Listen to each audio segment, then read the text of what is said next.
All right. Hey, young lady, now you know I've been waiting a long time to get you on this show, correct? Yes, sir. Absolutely. Now, the first question I want to ask you, how are you, where do you find this energy to be at GSU from the time the door opens in the morning to the time it closes at night, and what's your motivation? First thing is God. You know, my past, my journey, a lot of things that I went through growing up, some of the things I've seen, being raised by a single mother, 3 brothers, that's pretty much like my father's. I mean, it just comes from a personal place of where I've been and where I'm going. And so I've learned to forgive myself, and I learned to forgive myself by knowing that God is real and that He's using me as a vessel. Absolutely. Now, when you say, forgive yourself, without even knowing what the information is, I know that you've been through some things that you blame yourself or hold yourself accountable for.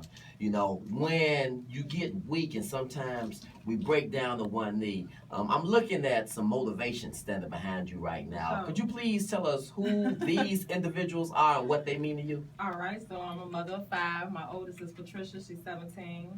My son, my only born son, Patrick, he's 15.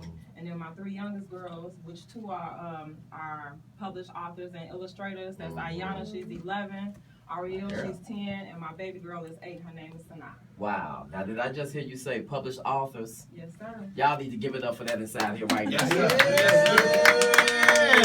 Now, I have the privilege of knowing y'all for a while. We went to an event at Glenwood Golf Course for Christmas Community Center, which I happen to sit on the board for.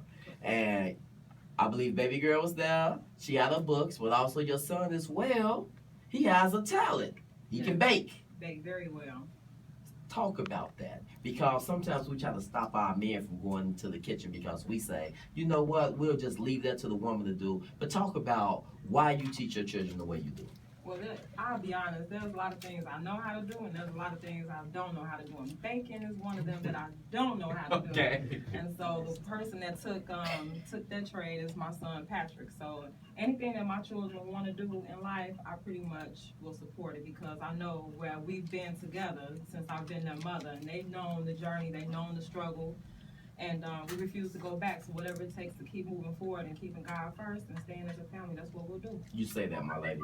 Now, I know for a fact that this motivation you travel and you take with you in the educational department at GSU. Why you strive so hard getting your education now? What's that going to do for you? So if we talk about education, I had to really, when me and you first talked about me coming on the show, I had to think about it and kind of create a roadmap of how long I've been in education. So of course you got K through 12, and then my 12th grade year I was pregnant with my oldest child. So I sat out a year and then went to community college off and on for almost 10 years. And then I went to Governor State starting in 2010. So when you talk about going to school all your life, that's pretty much all I know, and that's been my structure. So my main focus in education is making sure that sometimes there are different things that happen in people's life and we don't understand them, and they do come from different walks of life. And then they're coming into this public square. This may be the only structure they know. And this may be the one thing that helps them and save them. So who am I to judge and say you can or cannot be here? But we need to embrace you and embrace your similarities as well as your difference. Come on now. Come on now, my girl. Listen, y'all, I'm kicking it with my girl, Shaniqua Jones. She isn't going anywhere. I'm going to ask her a few more questions about all the things she do at GSU, because she does a great job. I remember the comedy event you did just to have people come out and have a great time. So you stick right here. We're going to go into some more music right now. This is dedicated to you and all the other women that's doing exactly what they're supposed to do. This is my brother, Jaheim. You got to put that woman first, y'all. It's Darryl Cooke Live 106.3 Chicago Zombie. Let's get it.